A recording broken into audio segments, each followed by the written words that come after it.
Welcome to the show. It's Chris Graham. I'm joined by Rod Mullins today. We're going to talk some NASCAR and we're going to review, starting out with here anyway, the race in Chicago this past weekend. And NASCAR can't have any luck as far as rain goes with this race. But Rod, I wanted to get your just initial impressions, just overall, before we kind of break down the actual race on the track. What were your impressions of how this street race went off? I thought it was great. I thought it was just absolutely incredible that they had been able to pull this off and do such a great job with it. To me, I think more than anything else, it was just a proven thing that NASCAR has needed to change. They've needed to have a little bit of change and think outside the oval for once. And, they decided to take it to one place that I think welcomed more than anything else right now, welcomed the opportunity for these drivers to get out on the track because, simply put, Chicago right now doesn't have the greatest reputation in the world, considering the deaths and so forth. And they could use a little bit of some positive PR. And this was one of those cases where I think that the city of Chicago, NASCAR, a bunch of these other groups that were aligned. Chicago Sports Authority, I think, was another one that was involved with it. I think they pulled off a heck of a race, even though it rained. That's one of the things you should anticipate at least with summertime and when this was scheduled. But it also forced these drivers to have to adapt. Once again, I think this is one of the things that I think race car drivers, I've said it before, get a little bit too complacent and they think that the way things are going around the oval is the way it ought to be, but not this time around. And this forced them to have to change up a little bit of some things. Do you think this is the kind of thing now that NASCAR has tasted a street race in a major city like a Chicago? It cost $50 million to build the track. Right. So it was costly.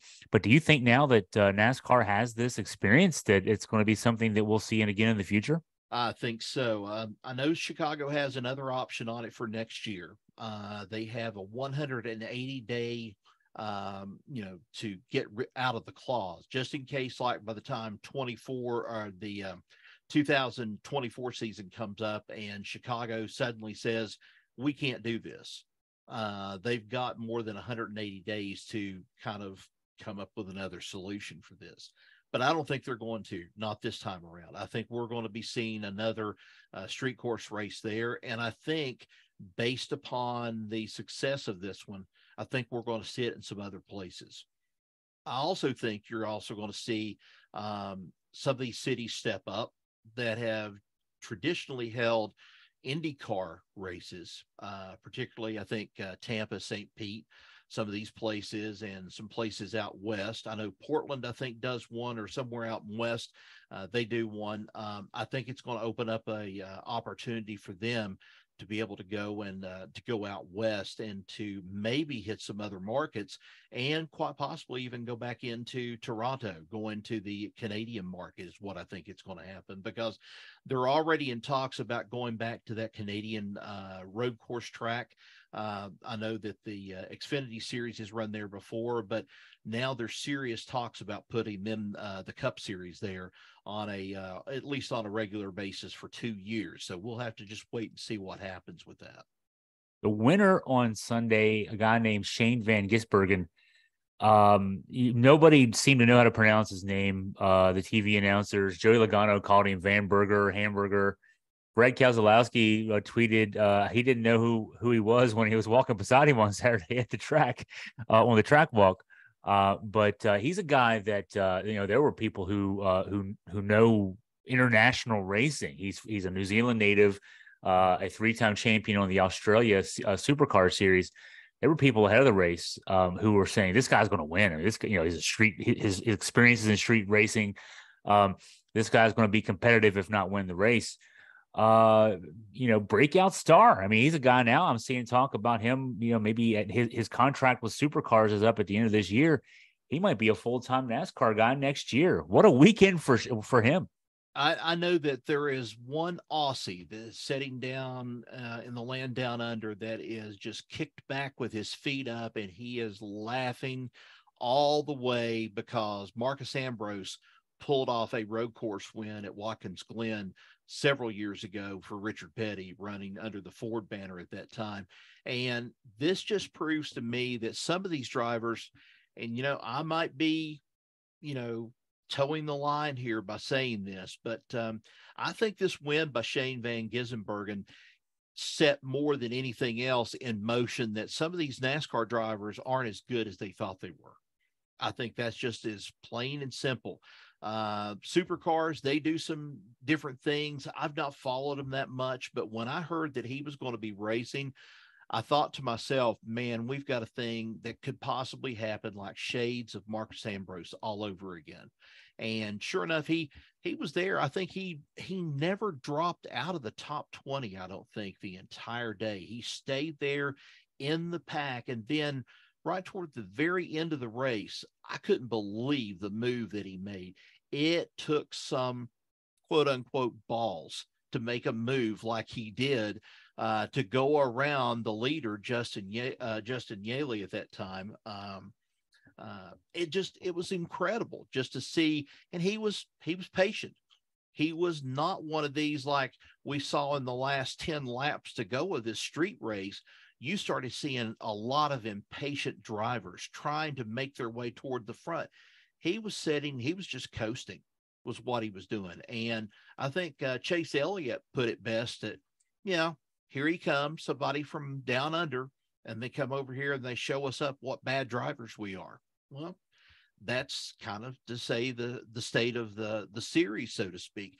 It's kind of been in one way or another kind of stale. It's been like a piece of bread here for a little while. And now you're throwing this thing up, and now you're attracting a worldwide audience. It's the thing of, hey, we can't stay confined to the South forever. Let's show what we're capable of. And that's what they've done already with Le Mans.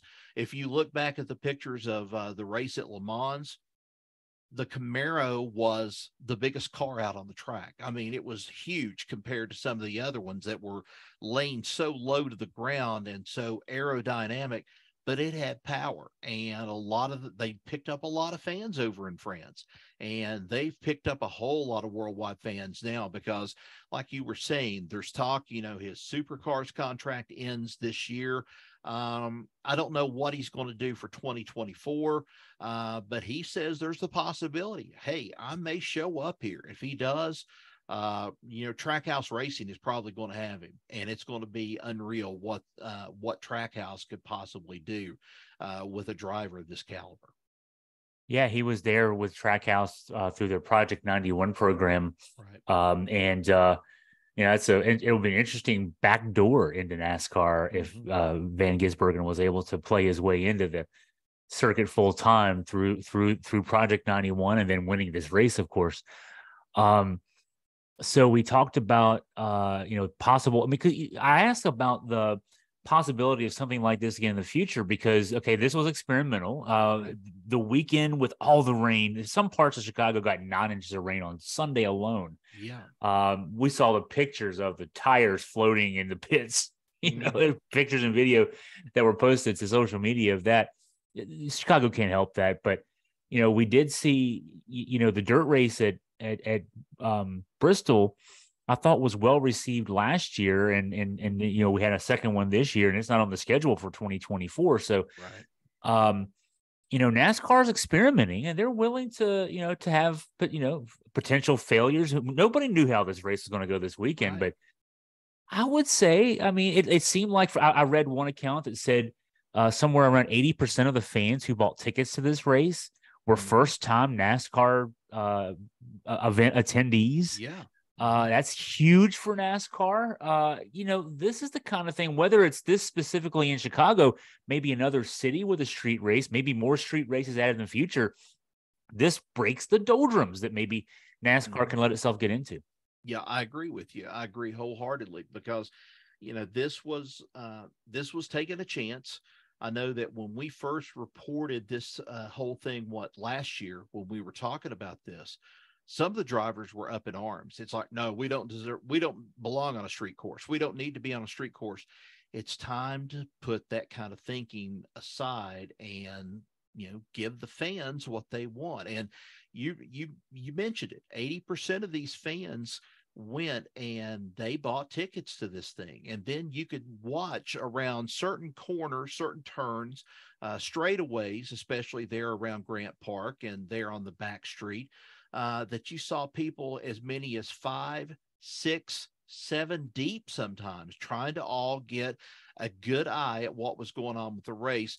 And yeah, I know they had some elevated stands that were up there, and some of them were kind of spotty at best at times, but that was early on in the race. I think by the time that the race was getting ready to finish and the weather had started kind of moving out from what they had already had, you started seeing people up in the stands. And this was like, to me, the first Brickyard race. The first time that I ever attended the Brickyard race, there was so much pomp and pageantry behind this, and the city of Chicago with it.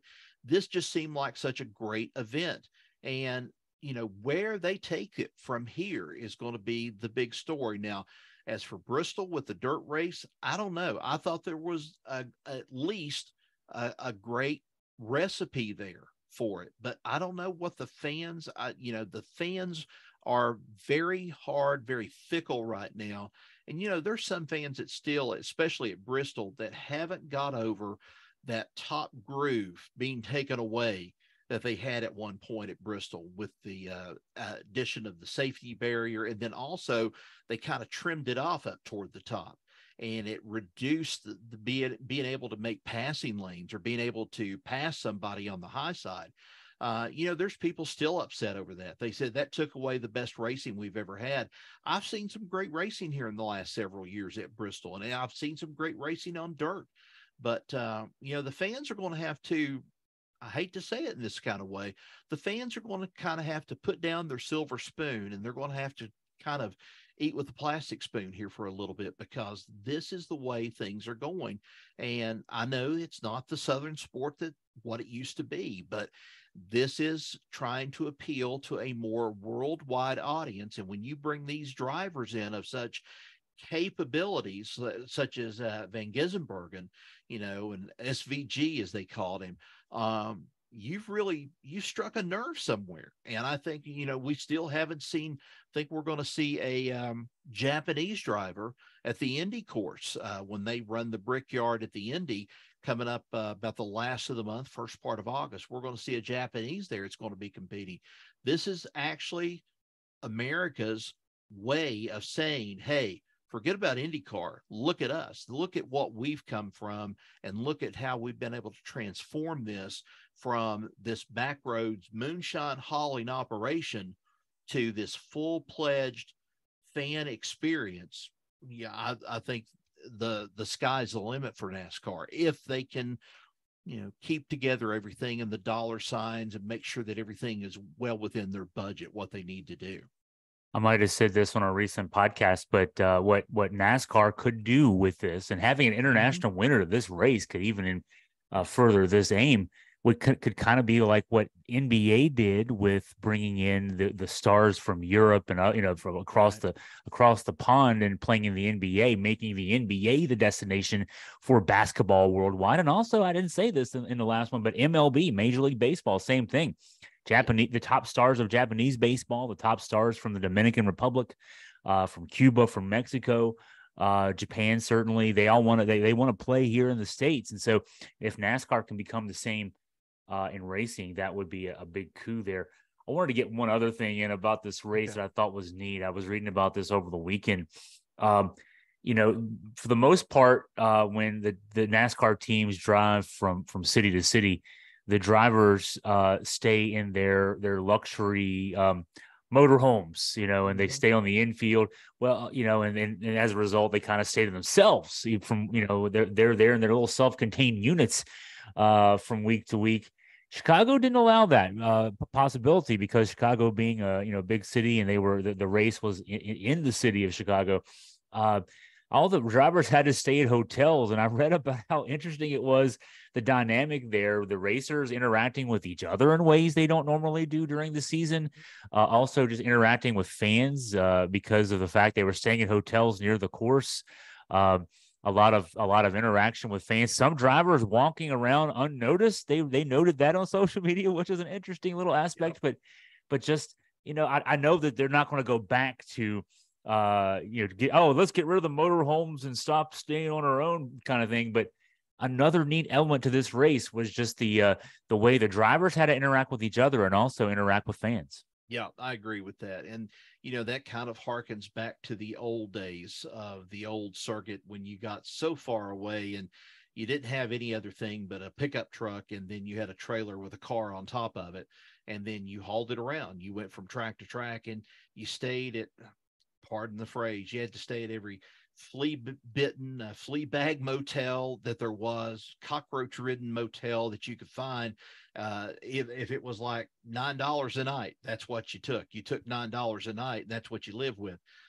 You went out. It's almost like the story too. I noticed you guys had a story put up about Carter Family and his music going to be at the theater up there in Waynesboro. And, it kind of harkens back to the old story about Ralph Stanley down here, Carter's brother, who would take him out on the road, and these musicians expecting big steak dinners and everything else after they performed. And simply all Ralph Stanley would go and do, he did it like the days of old. He would go buy about 2 loaves of bread and then buy a roll of bologna, take it, put it on the big bus that they had, throw it down on the table and say, "Have at it, boys, there's dinner." And that's the way NASCAR used to be. I mean, bologna sandwiches, hot dogs, whatever it used to be. It's kind of like getting back to your roots almost in an informal sort of way. And I think that made a little bit more to it. The whole thing about the motorhome thing, I understand that. I respect that. They have to stay on the road. They're on the road and they want to bring the family and travel and so forth. But it's not like the old way of camping and roughing it, having to live with what you've got and do what you have to do with. NASCAR is kind of leaped beyond those bounds where they used to be. But, the Chicago trip, I guess, was a little bit of a trip back to yesterday for all this, for some of these drivers who have no idea what some of the older drivers had to do at one point or another. Looking at the standings after last weekend's race, Martin Truex Jr. remains at the top, 591 points, a 9-point lead over William Byron in second. Byron has 3 wins this season and 10 top 10 finishes, but he's in second. Ross Chastain in third, Christopher Bell in fourth, Kyle Busch in fifth.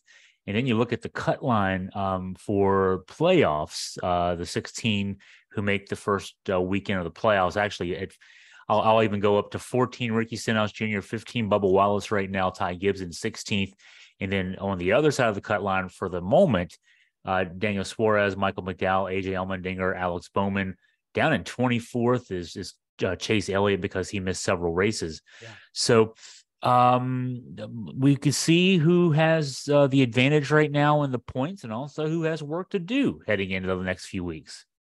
Yeah. And, you mentioned Chase Elliott. And, I get on here and I talk a little bit about Chase Elliott about each and every time we do a race. But Chase Elliott had a chance to win this race. But the thing was, he was just, lack of a better term, outdriven by SVG. No doubt about it. I mean, whatever he tried to do, there was no way he could overcome that. The best thing that could have happened for Chase Elliott was to have a win on Sunday evening in Chicago, because that would have put him in the hunt, in the playoff hunt. But he would have probably had to come up with another win in between now and the rest of the regular season to kind of solidify his chances, because he could have been on one of those lines of where he could flip either way and stuff. They were talking about that on Sunday also with some of the guys that were flirting between the cut line and the playoff line. And if the race had actually ended and we were going to the playoffs, there were some drivers that were right down to the very last lap where they placed that could have determined. And, you hate to be behind that 8 ball. That's what you are. You're behind this 8 ball right now. And you're saying, what's going to happen yet for me? And Chase Elliott has got to be wondering, when is it going to happen? And it could happen this weekend at Atlanta. He's back in home state and so forth. He won there last year, but it's not been the typical Chase Elliott season for him. It's been a season of adversity, and how he has handled it on one part of it has been great. The other part of it, not so good. And I don't know, what happens, what answers that question except for a win this coming weekend. Yeah, the this weekend in Atlanta, you mentioned it. It's the first of the final 8 races heading into the playoffs. The playoffs start the first weekend of September. That's September 3rd at Darlington. But we're heading to Atlanta, the Quaker State 400, a night race, 7 o'clock start on Sunday night on USA Network. So we know Chase Elliott is back in his home state. He's looking to build off that momentum of having the lead late and having things not turn out the right way, but still that was a positive race in general for him. Who else can we look for to compete this weekend? Well, yeah, I'm not going to rule out a Corey LaJoie out of this. Corey LaJoie has run really well, either having a win or having a top 5, top 10 finish. He's done really well at Atlanta. There's been a lot of these drivers that just absolutely love the new surface that they put on Atlanta, because at first it was just a 1.5-mile track. It was the cookie cutter track like Charlotte, like so many others. And then when they repaved it, it almost now is to the point, a 1.5-mile racetrack with speeds close to what you have on a super speedway. And that's just unreal. So you're really booking it coming down through the backstretch, coming into the turns, and then through that little dog leg right there toward the front, and then making your way back around. And you're building up more momentum when you're going into turn 1 to build up as you go into the backstretch. This track for Corey LaJoie would be good. I wouldn't rule out Kyle Busch with this one. Kyle Busch had a decent performance at this road race this past weekend, although he did hit the tire barrier one time and thought that was going to be the end of his car, as it was all underneath tires. He at least didn't have as bad a day as what Noah Gragson had. I think 6 times is what Noah Gragson did when he hit the tire barrier that they had at Chicago. You've got some of these teams right now, though, that are pushing to try to come up with a win. Christopher Bell needs a good win this coming weekend. Started out looking really good at the race in Chicago and then faded away. They just had a lot of issues that happened and took place. But especially at Atlanta, it's hard to tell who will possibly pull off a win at this track, because all the drivers love it. Kyle Busch at first has been one of these that said hated it. Absolutely hated it. But of course, that's when he was with Joe Gibbs Racing. Now that he's with Richard Childress and he's got a different setup underneath him, it could be a little bit of a different story for him. But most of these drivers, they love Atlanta. It's just a chance for them to be able to show off some speed and some ability, what they can do on Sunday night. All right, Rod, as we wrap up the show, I got to ask you about your Cincinnati Reds. What are they doing? What business do they have being in first place right now as we head getting close to the All-Star break? They've got a lot of business being in first place right now, as long as it's not the St. Louis Cardinals. I'm going to put it that way, or the Milwaukee Brewers. And I know some people might say, why? Well, I saw the figure this evening, 18 of their last 22 games, they have just been incredible. And then they're talking now about the young kids, the guys that are coming up. They said, if you think this bunch is talented this year, you wait until next year when they get some of these guys out of the farm system, out of AAA, and these guys can start making an impact. They said the Reds could be unstoppable. Gives me hope. I've got my fingers and my toes crossed. I can't cross very many more things without getting into a muscle cramp before it's over with. But, I'm still kind of cautiously optimistic at the Reds. I just hope nothing falls apart for them by the end of the midway point, after the midway point of the season. But, Abbott pitched another great gem of a ball game the other night. And then has swept 2 from the Nationals already. Yeah. Have they got a game tonight, I think, or yeah, two more in Washington. Tonight. Yeah. So they've got another game tonight. They've swept 2 from them already. the Reds would be happy enough to just go out of there 3-1. If they lose a game to them, I don't think it's going to hurt much, but they are gaining. And it seems like a lot of the other teams in the Central are kind of just losing ground to the Reds each time. When they win a game, nobody's able to keep pace with them. But then if the Reds lose, then it kind of changes everything. So the Reds are just, I don't know. I think the Reds are for real this year. It's just taken a little while to get them in the position that they're in, but I just get tired of reading sports writers and people going on and saying over and over, the National League Central is the worst division in National League or in Major League Baseball. And I'm like, yeah, you're right. They probably are as bad as they can be, but oh well. I've cried for a number of seasons seeing the Reds in the cellar and so forth, and begging that David Bell be fired and get somebody else in there. But even a Dusty Baker, he couldn't win them a World Series either. He coached there, managed there for a while, and then couldn't do anything. And then lo and behold, shows up at Houston. What does he do? Wins a World Series. So I'm happy with the Reds right now, but cautiously optimistic. I'd say the AL Central is probably the worst division in baseball now. Just because the Reds have been so hot. The Brewers are also, they're 46-40. The Reds are a game ahead at 47-39. You go to the AL Central, they have one team over 500, Minnesota, who's one game over 500. Oh my gosh. So that's the Central in general, the Midwest, the Central time zone, not playing very good baseball in general, except for the Reds and Brewers. But yeah, you mentioned Andrew Abbott, the UVA alum. He's 4-0 in his 6 starts, a 1.21 ERA. He gave up 1 run in 7 2/3 innings in his last start. His ERA went up. He's a pretty good pitcher right now and it's good to see. He was on, Jerry Ratcliffe and I were noting, he was on our podcast, Jerry and I's podcast, right after he got drafted a couple of years ago. He's only 2 years into his pro career, and he's already starring for the Reds. And of course, Ellie De La Cruz is the talk of baseball. Very talented young man. And yeah, that farm system, the Reds and the Orioles. Scott German, a big fan of the Orioles. Two of my writers and podcasters here, very happy right now with their teams and how well they're playing, and both likely going to be playing in October. So glad for you guys. My Washington Nationals are not going to be playing in October for a few years at least, but at least I can live through you guys.